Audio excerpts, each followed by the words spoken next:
Saving your first 10K isn't easy, but it will change your life. Before 10K, you are always on the back foot, but afterwards you will be in a completely different place, making easy money!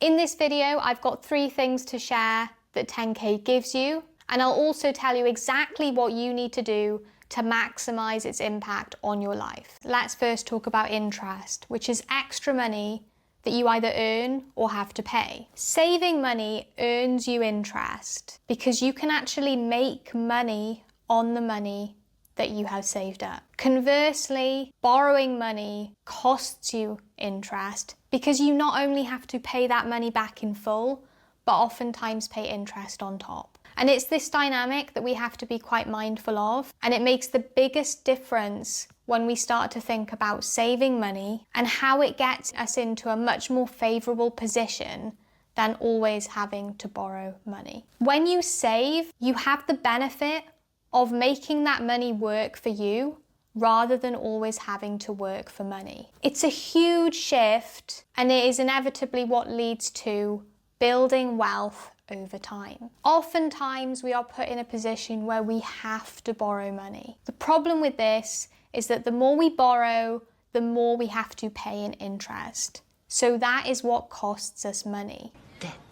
Please comment down below what your biggest barriers are to saving, and it will help inform my future content. To explain this concept more fully, I've categorized the different places in which we could make interest or have to pay interest. And you can see these are categorized either through saving and making money, which are the green bars, or borrowing and then having to pay additional money, which is the red bars. And I think it's useful to quantify these numbers because then you can start to strategically decide where you want to have your wealth sit. And it's useful to know that if you put your money in a high interest savings account, you can probably get 5% back.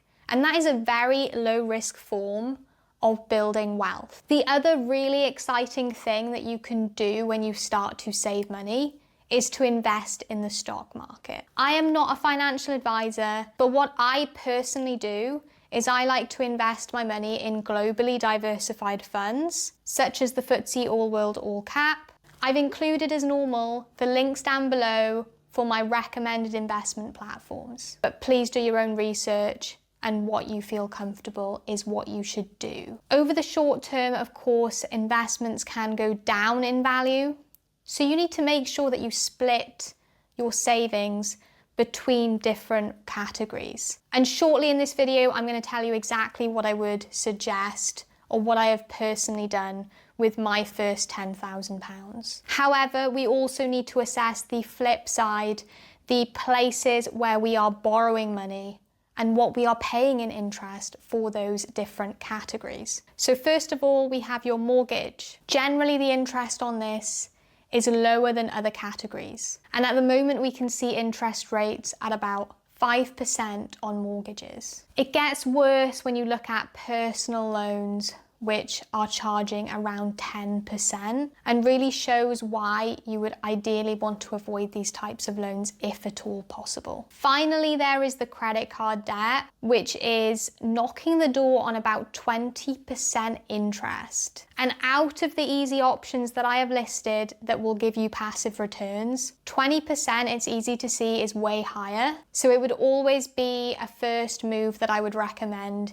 is trying to get rid of your credit card debt while building up an emergency fund. It's also important to note that these are ballpark figures and it will vary and change over time, but these are just the most likely numbers that you will find today as of me recording this video. So circling back to the things that 10K gives you, the number one thing or the very first thing on my list is peace of mind. From knowing you can pay for emergencies or those future upcoming costs. It is the worst feeling to not know if you're going to be able to cover your next unforeseen expense. And so having a buffer not only gives you peace of mind, but it gives you confidence. From my own personal experience, over the past 8 years or so, one big emergency springs to mind, And that was our heat pump breaking and costing us $2,500 to fix. That is a lot of money, but if you have 10,000 saved, you are well above those needs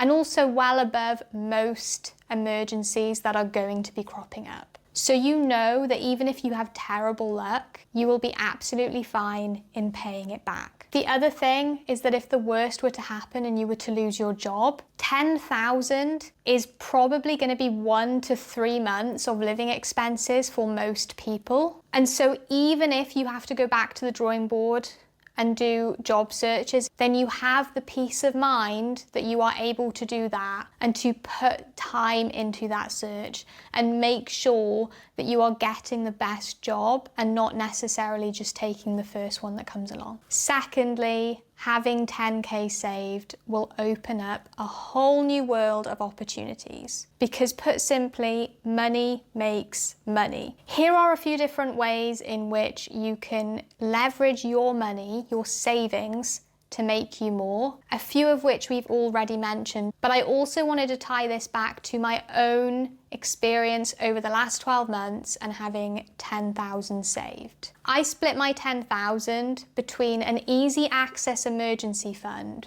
which was paying 5% interest annually, and investments in the stock market, which in my case was mostly globally diversified funds, but also the S&P 500. Quite amazingly, between the two, I averaged a 10% return, and that meant that the 10,000 that I had making me money actually made me 1,000 over a 12-month period. Furthermore, the more that you get into the habit of saving and the bigger and healthier the buffer becomes, the more risk you probably will feel comfortable taking. I had never really thought about starting my own business because I didn't have the money to back it up. However, over the years and being able to save has eventually liberated me from my full-time job, so that I can focus on starting a business.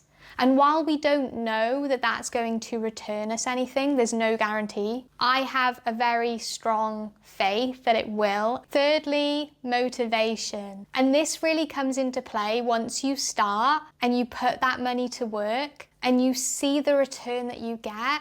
And I also find it very useful to break this down more granularly as well. Because having 10,000 saved set me up for making over £80 a month passively, except for just allocating that money in the first place. I didn't have to lift a finger, I didn't have to work for that additional income. It just happened. And essentially this is building my wealth, and it will continue to do so over the long run, so long as I keep having money saved. If we look at it on a weekly basis as well, it's almost £20 a week. And also what's quite fun to do is to think about if it was twice as much, if I had 20,000 saved, which if I can get to 10, why not 20? Then it would be over £160 a month or £40 a week. And let's just take a crazy, crazy step here and just imagine for a second that it was 100,000. 100,000 would be close to £200 per week passively. And that's close to the current state pension amount. So imagine you had your state pension and you had 100,000 saved, and you've essentially doubled that income. That would do so much for you in terms of the standard of living that you could afford later on in life. And another thing to think about here is, if you imagine the steps to financial freedom, it has to start with money. It has to start with saving so that you can leverage that money to make you more money, and so that in essence you are getting better value for money. Because something happens when you start to save. Rather than you earn the money and then you spend the money and it's gone, you can earn the money and then you can start to leverage the money, and it will make you more money back. And also, not only that, but over time, compounding will kick in. That will just mean that that money grows almost exponentially, and you will be amazed at the progress that you can make. Now that you've got the ball rolling, you really need to find out why financial freedom starts at 100K. You can leap straight into that by clicking on the video here, or go over here to learn more about my investment journey, and I'll see you in the next one.